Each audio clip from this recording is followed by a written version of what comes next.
한글 맞춤법 제1조 1항이 뭐다? 소리대로 쓰되, 한 표준어를 소리대로 쓰되 어법에 맞도록 함을 원칙으로 한다. 이거야. 그리고 두 번째가 바로 이 띄어쓰기 규정이야. 그런데 이 띄어쓰기는 역시 한글 맞춤법 규정으로 가면 띄어쓰기가 굉장히 복잡하게 나와. 그런데 항상 선생님이 하는 얘기 있잖아. 우리가 안 배워도 본능적으로 잘하는 것들이 있어. 그것들을 굳이 막 따로 배울 필요는 있다 없다? 없다. 그런데 헷갈리거나 어렵거나 시험에 잘 나오는 게 있단 말이지. 그럼 이런 것들을 한번 정리를 해야 되는데, 그래서 쌤이 6개로 간단하게 먼저 정리한 거야. 그럼 6개를 한번 외우듯이 우리는 기억을 해야 됩니다. 여러분 따라하세요. 근데 와, 그동안 문법 배우는 보람이 있어. 첫 번째 따라합니다. 조사는 붙여 쓰고, 따라해. 조사는 붙여 쓰고 의존명사는 띄어 쓴다. 이게 일단 첫 번째야. 그럼 여기 관건은 뭐겠어? 조사와 의존명사를 구별할 수 있어야 된다는 게 전제 조건이야. 근데 우리는 문법에서 조사 구분하는 거 되게 많이 배웠어. 조사는 어디 뒤에 와? 체언 뒤가 기본이고요. 의존명사면 앞쪽에 반드시 뭐가 와야 돼? 관형어가 와야 돼. 다시 의존명사면 앞쪽에 반드시 뭐가 와야 된다? 관형어가 와야 된단 말이야. 여기까지 갔습니까? 그 다음 두 번째, 단위성 의존명사는 띄어 쓰되, 따라해. 단위성 의존명사는 띄어 쓰되 순서나 아라비아 숫자는 붙여 쓸 수 있다. 이거 붙여 쓸 수 있다 허용입니다. 그런데 얘도 문제야. 이따가 이 문제는 좀 이따 가르쳐 줄게요. 그 다음 세 번째, 얘도 우리 본용언 보조용언에서 이미 배운 바 한 번 있어. 근데 이제 얘는 띄어쓰기에서 중요합니다. 따라합니다. 본용언과 보조용언은 띄어쓰되, 본용언과 보조용언은 띄어쓰되, 이게 원칙이야. 그러나 경우에 따라 붙임을 허용한다. 경우에 따라 붙임을 허용한다. 그럼 이제 경우를 따져야 되겠지. 경우가 두 가지가 있습니다. 잉글랜드가 이겼냐? 노르웨이가 이겼냐? 잉글랜드? 아, 마지막 승부차기 했다며. 아니 2대1 그냥 2대 1로? 아, 승부차기 아니었어? 마지막에 넣었어? 아, 내가 아까 올 때 들은 건 승부차기 갈 것 같아 여기까지 들었거든? 승부차기 안 가고 끝났단 말이야? 네, 다시 한번. 본용언과 보조용언은 띄어쓰는 게 원칙이야. 경우에 따라 붙임을 허용해. 이 경우가 두 가지가 있어. 기억할라나? 아, 어로 연결될 때. 그럼 죽어버리다 이거 있죠? 죽어버리다는 띄어쓰는 게 원칙이겠지만 아, 어로 연결되었으니까 뭐 할 수도 있다는 얘기야? 붙였을 수도 있다는 이야기야. 그 다음 선생님이 반드시 외우라고 하는 보조용언 기억하니? 일단 쉽다, 않다, 말다, 못하다, 개하다, 개되다. 얘네는 100% 뭐다? 보조용언이라고 이야기했지? 그런데 그거 말고 꼭 외워야 되는 거, 의존명사 보조용언. 만하다, 듯하다, 성쉽다, 척하다, 양하다, 듯하다. 기억납니까? 얘네는 붙여 쓸 수 있습니다. 의존명사 보조용어는 뭐 할 수 있다? 붙여 쓸 수 있는 거야. 다시 본용어과 보조용어는 띄었음을 원칙으로 하되 경우에 따라 붙임을 허용하는데 그 경우가 두 가지라고. 첫 번째가 뭐다? 아어로 연결될 때이거나 또는 의존명사 보조용어니 따라 붙거나. 이해갑니까? 이거야. 그 다음, 야 이거 진짜 많이 나와. 세 번째가 압도적으로 많이 나와. 세 번째는 여기서만 나오는 거 아니야? 본용언 보조용언 문제에서도 이건 되게 많이 나옵니다. 띄어쓰기 문제에서만 나오는 게 아닙니다. 이거. 그 다음 네 번째, 성과 이름, 성과 호 등은 뭐 해야 된다? 붙여 쓰고 이에 덧붙이는 관직명이나 호칭은 뭐 할 수 있다? 띄어쓸 수 있습니다. 여기서 잠깐, 호가 뭐야? 그지? 근데 이거 모르는 애들도 있더라. 아, 이해해? 그냥 호는 별명이라고 생각하면 돼. 그럼 호는 이름과 마찬가지야. 그러니까 이제 기억하자. 성 뒤에 붙일 수 있는 건 이름과 호밖에 없어. 다시 성 뒤에 붙일 수 있는 건 뭐다? 이름과 호밖에 없어. 그럼 쌤이 항상 판단하는 방법 중에 이거 가르쳐 제끼라고 그랬잖아. 이름과 호가 아니면 뭐 해야 된다는 결론이야? 다 띄워야 된다는 결론이야. 다시 이름과 호가 아니면 성 뒤에서 다 뭐 해야 된다? 띄워야 된다. 우리는 이걸 설명할 때 관직명이나 호칭은 띄어 쓴다라고 설명해. 그러나 더 쉽게 생각하는 방법, 성 뒤에 붙일 수 있는 건 뭐밖에 없다? 이름과 호밖에 없다. 이렇게만 기억해도 좋아. 나머지는 무조건 다 뭐 해야 된다? 띄어야 된다. 이렇게 생각하면 좋습니다. 여기까지 해갔습니까? 그 다음 성명 이외는 단위명과 전문용어는 단어별로 띄었음을 원칙으로 해. 다시 뭐별로 띄었어야 된다? 단어별로 띄었어야 되는데 단위명 붙일 수 있고요. 전문용어는 붙여 쓸 수 있습니다. 예를 들어 선덕 원래 띄고 고등학교야. 고등학교는 단위명이잖아. 이해갑니까? 그런데 얘 고등학교를 뭐 할 수 있다는 결론이야? 붙일 수 있다는 결론이야. 다시 고등학교를 뭐 할 수 있다는 결론이다? 붙일 수 있다는 결론이야. 그 다음에 선천성 면역 결핍증, 선천성 면역 결핍증, 얘네들은 각각의 단어야. 그러나 뭐야 이거? 에이즈. 얘 공식 병명이야 이게.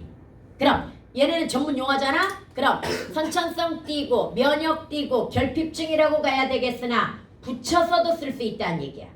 전문 용어는 뭐 할 수 있다? 단어별로 띄었음을 원칙으로 하지만 붙임을 허용한다라고 하는 거야. 아, 이 허용이 우리를 피말리는 거야.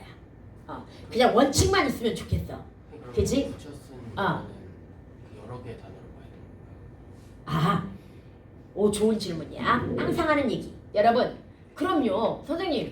선생님은요 항상 판단 기준이요. 띄어쓰기 안 하면 한 단어라고 그랬잖아요. 그런데 선천성 면역 결핍증 같은 경우는 붙여서 써도 세 단어잖아요. 이거 어떻게 해야 돼요? 이렇게 물을 수 있어? 그지? 시험에서는 그래서 원칙으로만 나와. 예외 규정을 줄 수가 없어. 그럼 만약에 이게 시험이라고 한다면 띄어쓰기 문제가 아닌 이상, 띄어쓰기 문제가 아닌 이상 다른 데서는 뭐라고 나올 거다? 선천성 띄고 면역 띄고 결핍증이라고 써주는 게 맞아. 뭔 말인지 얘가 띄어쓰기 문제에서만 예외 규정을 둬가지고 보기를 준 다음에 뭐야? 붙여 쓰는 것도 맞고 띄어 쓰는 것도 맞다고 나오는 거지. 우리가 다른 문법 쪽에서는 본용은 보조용은도 붙여서 안 나와. 책에서는 얘 붙여서 나온다 안 나온다? 안 나와. 그건 허용인 거고 원칙은 뭐니까? 본용은 보조용어를 띄었음을 원칙으로 하기 때문에 원칙대로 무조건 다 띕니다. 다시 책에서는 무조건 원칙대로 다 뭐한다? 띄어가지고 나오는 거다. 뭔 말인지 알겠죠? 그래서 이것 지금 배우는 이론은 띄어쓰기에서만 기억해야 될 거지 띄어쓰기 문제가 아닌 이상은 모두 뭐다? 원칙적으로만 접근하면 됩니다. 뭔 말인지 알겠지요? 그러면 다시 한번 성명 이외의 단위명이나 전문용어는 붙임을 뭐한다? 허용해. 단어별로 띄었음이 원칙이지만 붙임을 허용합니다. 그 다음 연결부사. 얘는 옛날에는 안 가르쳤는데요. 얘네도 가끔 시험에 나오더라고요. 내지, 겸, 대, 및 이런 거라든지 아니면 의존명사 중에 등, 등지, 등속 이런 거 있거든요. 근데 등지와 등속의 차이가 뭔지 알아? 우리가 기타 등등이라고 하는 것과 의미는 똑같아. 다시 기타 등등 할 때 그 등등과 등지와 등속의 의미는 다 똑같아. 쓰임의 대상이 다른 거야. 등지는 지명에다 쓰는 거야. 경주, 울산, 부산 등지로 여행을 갔다고 이야기하는 거야. 경주, 부산 등등으로 여행을 갔다가 아니야. 등지라고 쓰는 거야 이때는. 그 다음에 사과, 과일, 귤 등등을 사와라가 아니라 등속을 사와라. 그럼 이거 무슨 말이야? 그 종류로 사와라 이 말이야. 다시 등속은 뭐다? 그 종류라는 뜻이야. 그 다음에 등지는 뭐다? 지역들이라는 이야기야. 뭔 말인지 알겠죠? 그래서 이런 용어 얼마나 고급 어휘야. 그지? 등지, 등속. 너네도 마찬가지야. 예를 들어가지고 과일 등속. 그럼 뭐야? 과일 종류를 사오라는 이야기가 되는 거야. 등등. 아무거나 상관은 없지만 과일이어야 되는 거야. 뭔 말인지 알겠죠? 그래서 이런 식으로 그러면 이제 디테일하게 하나씩 빠르게 점검해 볼게요. 여러분 근데 우리는 조사 의존명사 같은 거 본용어 보조용어를 너무 많이 해가지고 여기는 좀 더 쉽게 접근할 수 있습니다. 이거 제대로 모르는 상태에서는 뒤지기 어려워. 근데 여기 보자. 학교에서부터 집으로부터 얘네들은 뭘 얘기하고자 하는 거야? 조사는 붙여 쓰는데 여러 개 쓸 수가 있어. 무조건 몇 개가 되든 다 붙이는 거야. 다시 조사는 몇 개가 되든 뭐한다? 다 붙이는 거야. 여러분 웃고만에서는 뭐만 조사야? 만만 조사야. 이거 조사인 거 어떻게 알았어? 그는 웃고 있었다. 이런 문장에 그는 웃고만 있었다고 들어가자. 지금 웃다 뒤에 붙었으니까 뭘 수도 있어? 어미일 수도 있단 말이야. 그런데 많이 조사인 거 어떻게 알았어? 생략하는. 어미는 절대 생략이 불가능하다고 이야기했잖아. 근데 얘가 조사가 붙었다면 이걸 생략하고도 문장이 뭐가 되어야 돼? 말이 되어야 돼. 물론 보조사 역할 때문에 의미는 살짝 바뀔 수 있어. 그러나 문장은 말이 되어야 돼. 생각해봐. 웃고만 있었다 해서 만 빼봐. 웃고 있었다 되잖아. 이해갑니까? 그럼 만은 뭐라는 결론? 조사라는 결론. 그런데 조사면 무조건 뭐 해야 돼? 붙였어야 된다는 결론. 여기까지 해갔습니까? 그 다음에 의존명사는 딱 하나만 짚어줄게. 떠난 지가 오래되다라고 했을 때 이 지는요. 여러분 생각하자. 이거 시험에 잘 나와. 별표 쳐놔. 이거 떠난 지. 지가 어미에도 지가 많습니다. 다시 어미에도 뭐가 많다? 지가 많은데 이 지는 뭐만 의존명사냐면 시간의 개념, 시간의 의미를 가지고 있을 때. 다시 시간의 의미를 가지고 있을 때 뭐가 된다? 의존명사가 되고요. 그걸 지휘한 나머지는 다 어미야. 다시 시간을 지휘한 나머지는 다 뭐에 해당이 된다? 어미에 해당이 되는 거야. 그래서 갈지 말지 이거 뭐야? 어미야. 이 지는 다시 갈지 말지는 뭐다? 어미인데 비해서 그 수업을 시작한 지. 그럼 이거 무슨 개념이야? 시간 개념이기 때문에 이 지는 의존명사가 되고 그럼 반드시 뭐 해야 된다? 띄었어야 되는 거야. 출발한 지 뛸까 말까? 역시 띄어야지. 출발한 지 한 시간이 되었다. 시간 개념이잖아. 이해갑니까? 그럼 이때 지만 의존명사야. 시간 개념을 밑에다 써놔. 시간 개념이라 여기 써있구나. 시간으로 동안의 의미일 때만 뭐다? 의존명사로 쓰이는 거야. 포인트 이해갔습니까? 그 다음 여러분 얘도 우리 어디서 배웠어? 품사통용에서 배웠던 거 기억납니까? 뿐, 만큼, 대로라고 하는 거 있지요. 이때 뿐, 만큼, 대로는 조사도 있고 뭐도 있어? 의존명사도 있겠지요. 시험에 이거 나와. 아까 시간을 드러내는 지 시험에 잘 나오고 그 다음에 얘가 시험에 진짜 잘 나오는 거야. 나중에 문제풀이 해봐. 대부분 얘 이쪽이 나와. 조사하고 의존명사는. 그럼 생각을 해보자. 우리가 거꾸로 생각해야 돼. 여기는 띄어쓰기 문제. 우리 옛날에 이거 어떻게 구분했어? 띄어쓰기로 구분했단 말이야.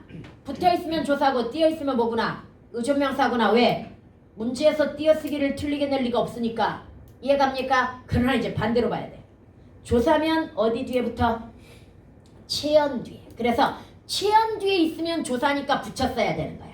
그런데 의존명사면 앞에 뭐가 와야 돼? 관형어가 와야 되겠죠. 그럼 관형어 뒤면 얘는 뭐 해야 되는 거야? 띄었어야 되는 거야. 이렇게 거꾸로 가는 거야. 그래서 봐봐. 이 밑에 봅시다. 아니야. 그냥 예로 들자. 너만큼 열심히 한 학생을 못 봤어. 이렇게 해야겠다고 쳐봐. 너만큼 띄어야 돼? 붙여야 돼? 붙여야지. 너가 대명사잖아. 체연이잖아. 근데 할 만큼 했어. 할 만큼. 이거 뭐야? 얘는 할이 뭐야? 하다에다가 관형사형 전성함이 니을이 붙어서 관형어가 된 거지. 먹은 대로. 먹은도 먹다에다가 은이 붙어서 그래서 또 관형사형 전성함이가 뒤지기 중요한 거야. 관형사형 전성함이 오래간만에 외워보자. 니은, 는, 니을, 던, 다는. 이해갑니까? 관형사형 전성함이 같으면 무조건 뭐다? 관형어야. 뭔 말인지 알겠지? 그래서 이거 뒤는 띄어야 되는 거야. 그러면 그거야. 우리는 거기에 갈뿐 뛸까 붙일까? 왠지 막 붙이고 싶어. 우리가 보통 한 음절로 된 단어 뒤에는 뭐든 붙이고 싶은 욕망을 갖거든요. 근데 갈이 뭐야? 가다에다가 리을 들어갔으니까 관형사형 전성어미잖아. 그럼 관형어 뒤니까 뿐 뭐 해야 돼? 띄어야 되는 거야. 그런데 이 과제를 해온 사람은 현욱이 뿐 이렇게 해야겠다고 쳐봐. 이때 뿐은 붙여 띄어? 붙여야지. 치현드니까. 여기까지 갔죠? 그럼 첫 번째 원칙 이해시 완벽하게 이해 갔습니까? 그 다음에 이제 두 번째 원칙입니다. 단위성 의존명사는 반드시 뭐 해야 돼? 띄었어야 됩니다. 다시 단위성 의존명사는 띄었으되 내가 시간이 있으면 옛날 같으면 막 이런 거 가르친다. 얘들아 고등어 한 손은 2마리야. 마늘 한 접은 100개야. 김 한 톱도 100장이야. 바늘 한 쌈은 20개야. 굴비 한 두름은 10마리야. 막 이렇게 가르치는데 지금 시간이 없어. 단위성 의존명사는 일단 다 띄었어야 돼. 그리고 시간이 없는 것도 없지만 진짜 요즘 시대가 많이 변해가지고 이거 잘 사용이 안 해. 사용을 안 해. 야 그냥 고등어 한 마리라고 하지 누가 고등어 한 손이라고 그래. 그 다음 마늘 100개라고 그러지 누가 마늘 한 접이라고 그래. 그래서 얘네들은 거의 사라져가는 말들이니까 굳이 너희들이 꼭 배울 필요는 없단다. 그런 측면에서 고사성어도 요즘 거의 안 쓰기 때문에 나는 시험에 내면 안 된다고 생각합니다. 야 고사성어를 누가 써 일상생활에서 요즘? 이것도 살짝 사대주의 아니야? 그래서 난 고사성어도 굳이 낼 필요 없다고 생각합니다. 아이, 맞춰야지. 시대가 얼마나 변했는데. 그 다음에 내려가자. 그런데 순서를 나타내는 경우나 숫자와 어울리어 쓰는 경우는 뭐 할 수 있다? 붙여 쓸 수 있다. 이게 놀라운 부분이야. 나 솔직히 이거 반대로 알고 있었어. 붙여 쓰는 걸 원칙으로 알고 있었어. 그런데 여전히 원칙은 단위성 의존명사는 뭐 해야 돼? 띄었어야 됩니다.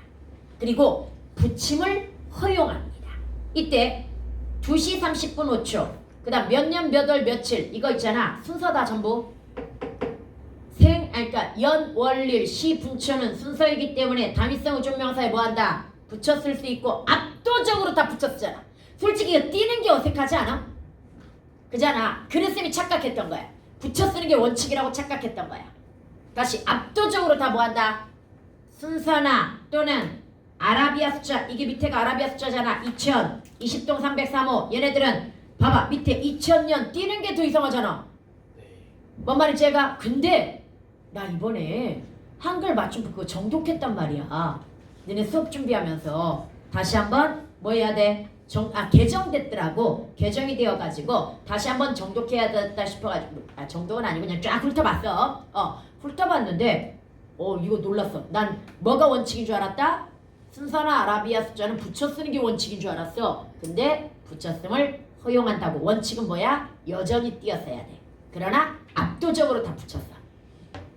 여기까지 갔습니까? 그 다음 그 뒤에 가볼까요? 여러분 보조용한 봐봐. 여기 볼까요? 깨뜨려버리다만 한번 볼까요? 깨뜨려버리다는 붙여 쓸 수도 있는 이유가 뭐 때문이야?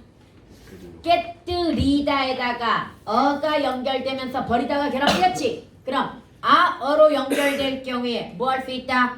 붙여 쓸 수 있다고 이야기했지. 그 다음 할만하다도 듯하다 만하다 이런 의존명사 보조용어는 뭐 할 수 있다? 붙여 쓸 수 있다고 이야기했지. 여기까지 갔습니까? 그래서 경우에 따라가 두 가지야. 본용한 보조용어는 띄었음을 원칙으로 하되 경우에 따라 붙임을 뭐한다?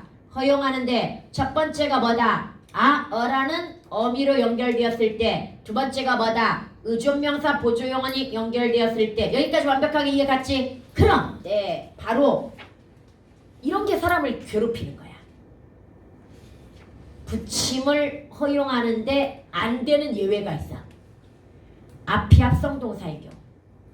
그럼 어로 연결되었어도 붙일 수 있다 없다? 없다는 얘기야. 중간에 조사가 끼어든 경우 얘도 역시 붙일 수 없어. 예를 들어 먹어보다 붙일 수 있어 없어? 붙일 수 있습니다. 어로 연결되었으니까. 이해갑니까? 이 음식을 먹어보다 그러면 붙일 수 있다는 얘기야. 그런데 먹어도 보다 그럼 도라고 하는 뭐가 들어갔어 지금? 조사가 끼어들었기 때문에 절대 붙일 수가 없습니다. 이해 갔습니까? 그 다음 앞성동사는 이거 보자. 강물에 떠나가가 아니라 떠내려가. 근데 그냥 떠나가 버렸다. 그녀가 떠나가 버렸다. 이걸로 한번 보자. 그녀가 떠나가 버렸다. 그러면 가 버리다는 붙일 수 있어 없어? 붙일 수 있습니다. 가 버리다 이거니까. 그러나 떠나가 버리다는 떠나다와 가다가 결합된 합성 동사가 되겠지요. 이때는 또 붙일 수 없다. 근데 여기까지는 지금 기억할 필요 없어. 나중에 이거 지금 어떻게 다 기억해? 그냥 핵심만 기억하자. 본용어가 보조용어는 띄었음을 원칙으로 하되 경우에 따라 붙임을 뭐한다? 허용한다. 그 경우가 몇 가지가 있다? 두 가지. 하나는 뭐다? 아어로 연결되었을 때. 또 하나는 뭐다? 의존명사 보조용어이 연결되었을 때. 여기까지만 기억해도 진짜 훌륭한 거야. 나머지는 보기 보고 푸세요. 문제 나오면. 보기에 이거 다 설명될 거거든. 이런 디테일들은 그냥 나오지 못하고 보기에 원래 설명 주고 나옵니다. 이해갑니까? 그래서 여기까지 기억하자. 오케이? 그 다음 넘어가가지고 여러분 그래서 이 밑에 것들 한번 읽어보고요. 그 다음 넘어가면 봐봐. 내가 성씨 뒤에 붙일 수 있는 건 뭐밖에 없어? 이름하고밖에 없으니까 이름하고를 지휘하고 나머지는 다 뭐해라? 띄어쓰라고 했는데 애들이 뭐에 대한 저항이 많은 줄 알아? 얘네들은 괜찮아. 최영신 씨, 최치원 선생님, 김영철 박사, 충무공 이순신 장군, 충무공이라고 하는 호가 앞에 나왔으니까 얘는 띄어야 돼. 성씨 뒤로 들어간 게 아니니까. 그래서 얘네들은 별 저항감이 없어. 왜 저항감이 없어? 그래 단어별로 띄어야 된다고 했으니까 띄어야 될 것 같은 느낌이 든단 말이야. 근데 얘네들에 대한 저항이 강해져. 홍씨? 저거 띄었어? 김군? 띄었어? 박양? 김옹? 옹이 뭐야? 할아버지 옹자야. 민교수, 김과장, 김사장 다 띄어야 돼. 그런데 우리 자꾸 이거 뭐해? 붙여 쓰잖아. 지금 드라마 김부장 붙여 쓰잖아. 원래 그거 표준어 맞춤법에 의해서 뭐 해야 된다고? 띄어야 된다고. 뭔 말인지 이해가? 그런데 우리 자꾸 붙여 쓰는데 여러분 시험은 원칙을 보는 거야. 원칙은 다 뭐 해야 돼? 띄었어야 되는 거야. 일상생활에서 이거 틀렸다고 쇠고랑 안 찬다고 그랬잖아. 그러나 원칙을 시험으로 보니까 우리는 이거 알고 있어야 돼. 대신 선생님 박시전 할 때 그럼 박씨는 띄어야 되나요? 아니요. 여기에서 씨는 호칭을 얘기하는 거야. 누구씨 이렇게 부를 때 뭔 말인지 이해가? 범준씨 이렇게 부를 때는 뭐 해야 돼? 띄어야 돼. 그러나 이 씨는 성씨의 씨입니다. 다시 박시성을 가졌다. 이 시성을 가졌다의 씨는 뭐야? 성씨고요. 이때는 접사로 쓰입니다. 성씨를 가리킬 때는 접사로 쓰이기 때문에 붙여야 됩니다. 뭔 말인지 이해갑니까? 호칭을 얘기하는 거야. 김씨, 이씨 이러면서 어이 김씨 이리 와봐 이럴 때는 띄어야 돼. 호칭으로 쓰는 씨가 띄어야 되는 거야. 오케이? 그 다음 여러분들 넘어가가지고 성명 이외의 고유명사는 단어별로 띄어쓰되 뭐다? 단위명 붙일 수 있고 전문용어도 뭐 할 수 있다? 붙일 수 있다. 그래서 불광중학교 붙일 수 있고요. 한국디고 대학교지만 붙일 수 있고요. 사범대학 붙일 수 있고요. 이 밑에 거는 우리 책에 이렇게 나오는데 책이 아니라 한글 맞춤법 개정안에 나오는데 근데 솔직히 딱 봐도 말이 안 돼. 국립국어연구원 기획, 연수부 기획 단위명만 붙이라고 그랬지 아무거나 갖다 붙이라고 한 거 아니야. 오케이. 그 다음에 그 뒤쪽에 보게 되면 또 뭐가 있어? 만성골수 백혈병, 중거리 탄도 유도탄, 탄소 동화작용, 손해배상 청구 이런 건 다 뭐야? 전문 용어니까 붙여 쓸 수 있다는 얘기야. 한 단어는 아니야. 한 단어는 아니고 붙여 쓸 수 있다는 이야기야. 여기까지 해갔습니까? 그 다음에 겸, 내지, 대, 및 등등, 등속, 등지 다 보여? 우리 제일 많이 틀리는 게 뭔지 알아? 선생님도 틀려. 뭐 등 할 때 자꾸 등을 붙여. 근데 등 붙이면 된다 안 된다? 안 돼. 의존명사야. 다시 등은 뭐에 해당이 된다? 의존명사에 해당이 되기 때문에 붙이면 안 됩니다. 그리고 이제 라스트. 난 이거 이해가 안 가. 그렇지 않아도 궁금했어. 컴퓨터에서 좀 더를 치면 거기 빨간 줄 빡빡 나와. 그래서 띄어도 빨간 줄이야. 그래서 도대체 얘는 뭐가 맞을까? 근데 찾아보면 한 단어가 아니야. 그럼 뭐가 원칙이야? 띄어 쓰는 게 원칙이란 말이지. 그런데 이번에 특이한 게 들어갔어. 단음절로 된 단어가 연이어 나타날 때는 붙여 쓸 수 있다라는 규정이 들어가 있습니다. 허용이야. 붙여 쓸 수 있다는 건 띄는 게 원칙이지만 붙여야 된다. 근데 난 이걸 왜 허용해 주는지 이해가 안 가. 봐봐. 좀 더는 헷갈릴 수 있어. 그래서 이런 건 예외적으로 붙임을 허용할 수 있단 말이야. 근데 큰 건 야, 곧 의존명사야. 그 다음에 이 말 저 말 이 띄어야 지시관형사야. 이렇게 붙여 쓰는 순간 우리는 이걸 뭘로 착각한다? 한 단어로 착각하면서 대명사로 착각한단 말이야. 이거 문법에 굉장히 위험한 거야. 근데 단음절 단어 연달아 나오면 붙여 쓸 수 있다. 그러니까 물 한 병. 야, 한 병을 이렇게 붙여 쓰면 어떡해? 허용한데. 어쩌지? 그냥 이게 새로 들어가 있어 지금. 개정 안에. 그래서 이런 특이한 것이 뭐하다? 지금 들어가 있다. 이 정도에서만 기억하세요. 근데 난 지금까지 이게 시험에 나오는 걸 본 적도 없고요. 이걸 가르쳐 본 적도 없습니다. 이번에 한글 맞춤법 개정안을 보다 보니 특이한 게 있어서 한번 여기다 붙여봤을 뿐이야. 뭔 말인지 알겠지? 그러나 오히려 우리가 보기에도 붙여 쓰는 게 더 이상하지 않냐? 물 한 병에서 한 병을 붙여 쓰는 게 더 이상하지 않냐? 여기까지 해갔죠? 네, 그럼 여기까지 해가지고 띄어쓰기는 오늘 좀 스피디하게 했으니까 다음 주에 복습을 통해서 한번 더 점검을 하도록 합시다. 그리고 다시 한번 문자학습과 지난주에 배운 건 전부 쪽지 테스트. 쪽지 테스트는 다 주관식으로 할 겁니다. 대상이니까 미리 공부를 좀 많이 복습을 해오시기 바랍니다. 네, 오늘 여기까지 합니다. 수고하셨습니다.